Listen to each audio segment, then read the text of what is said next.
বাংলাদেশ থেকে একটা বড় খুনিকে এসটিএফ অ্যারেস্ট করেছিল, জেনে রাখুন। যা নিয়ে বাংলাদেশে অনেক রেভুলেশন হয়েছিল। কাকে দিয়ে খুন করিয়েছিলেন, কার কার নাম বেরিয়েছিল। আজ গভর্নমেন্ট চেঞ্জ হলেও মনে রাখবেন, আমি তো সবটাই জানি। বাংলাদেশ থেকে একটা বড় খুনিকে এসটিএফ অ্যারেস্ট করেছিল, জেনে রাখুন। যা নিয়ে বাংলাদেশে অনেক রেভুলেশন হয়েছিল।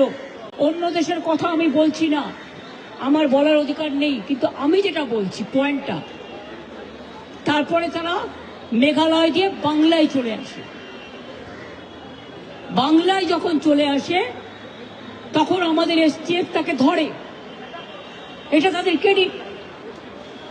তারপরে হোম মিনিস্টার নিজে আমাকে ফোন করে বলছেন, এতদিন তো কই আমি বলিনি, মুখ করিনি, আজকে অত্যাচারের শেষ সীমায় গেছেন বলে। কারণ এটা জানে, আমি এখনো নামটা বলছি না ভদ্রতা করে, বাংলাদেশের লোক উত্তাল হয়ে যাবে। আমি সেটা চাই না, আমি দেশকে ভালোবাসি। না বলবো না দেশের স্বার্থে। কি বললেন, आप थोड़ा आपको बंगाल पुलिस को बोल दो ये बात बाहर में नहीं कहने के लिए, एक देश के लिए है। কাকে দিয়ে খুন করিয়েছিলেন, কার কার নাম বেরিয়েছিল। আজ গভর্নমেন্ট চেঞ্জ হলেও মনে রাখবেন, আমি তো সবটাই জানি। আমার হৃদয়টাই একটা কথা ভান্ডার, তথ্য ভান্ডার, সত্য ভান্ডার। আমি তো সম্পদের ভয়ে কর্মীদের জলে ভাসিয়ে দিয়ে দল ছেড়ে চলে যাব না। আমার তো এক সেকেন্ড লাগতো। আমাকে তো কতবার বলেছে, क्या चाहिए हर कुछ कर देंगे अगर आप हमको मदद करेंगे तो।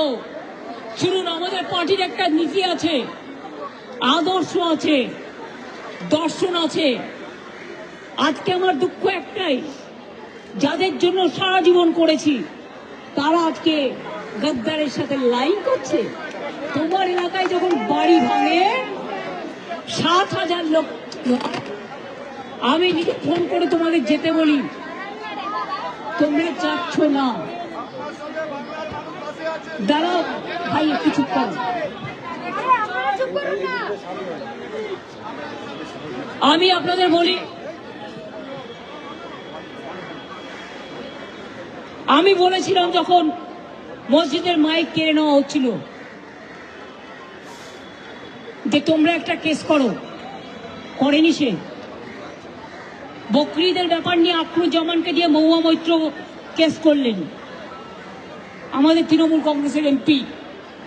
আর যারা আজকে গদ্দারি করছে তৃণমূলটাকে ভাঙবার জন্য, আমি বলি ঈশ্বর আল্লাহ তেরে নাম সবকো সুমতি দে ভগবান।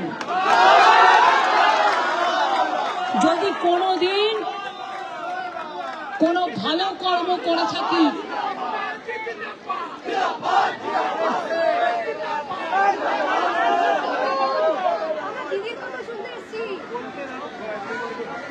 যদি কোনোদিন কোনো ভালো কাজ করে থাকি, কর্মই ধর্ম মাথায় রাখবেন, সেটা মেনে চলবো। ছোটবেলা থেকে বাবা মার কাছ থেকে এই শিক্ষাই আমরা পেয়েছি। আরে ভাই, কোথায় ঢোকাচ্ছ, জায়গা নেই ঢোকাবার, ওখানে বসুন। হ্যাঁ, পারবে কিনা বসতে সেটাও তো দেখো। অনেকের কোমরে চোট থাকে, প্রবলেম থাকে, বসতে পারে না। যাই হোক, বসবার জায়গা দেয়নি। যে তিরপলগুলো পাতা হয়েছিল সেগুলো পুলিশ সরিয়ে দিয়েছে, আমি দেখলাম, শতরঞ্জিগুলো। তারপরে কল্যাণ তো নিজে গিয়ে একটা প্লাস্টিকের তিরপল পাতলো। সবাই দাঁড়িয়ে আছেন দূরে দূরে, মাইকের কথাও শুনতে পাচ্ছেন না। বাইরে বাইরে আমাদের রাষ্ট্রবিরোধী, রাষ্ট্র সন্ত্রাসের ব্যানার পেছনে পুলিশ লাগাতে দেয়নি। দেখুন, আমরা সামনে লাগিয়ে দিয়েছি। লাগাম ছাড়া সন্ত্রাস ও যথেচ্ছ বুলডোজার দিয়ে ধ্বংসের প্রতিবাদে সাধারণ মানুষের জীবন ও জীবিকা বাঁচানোর দাবিতে ধর্ণা।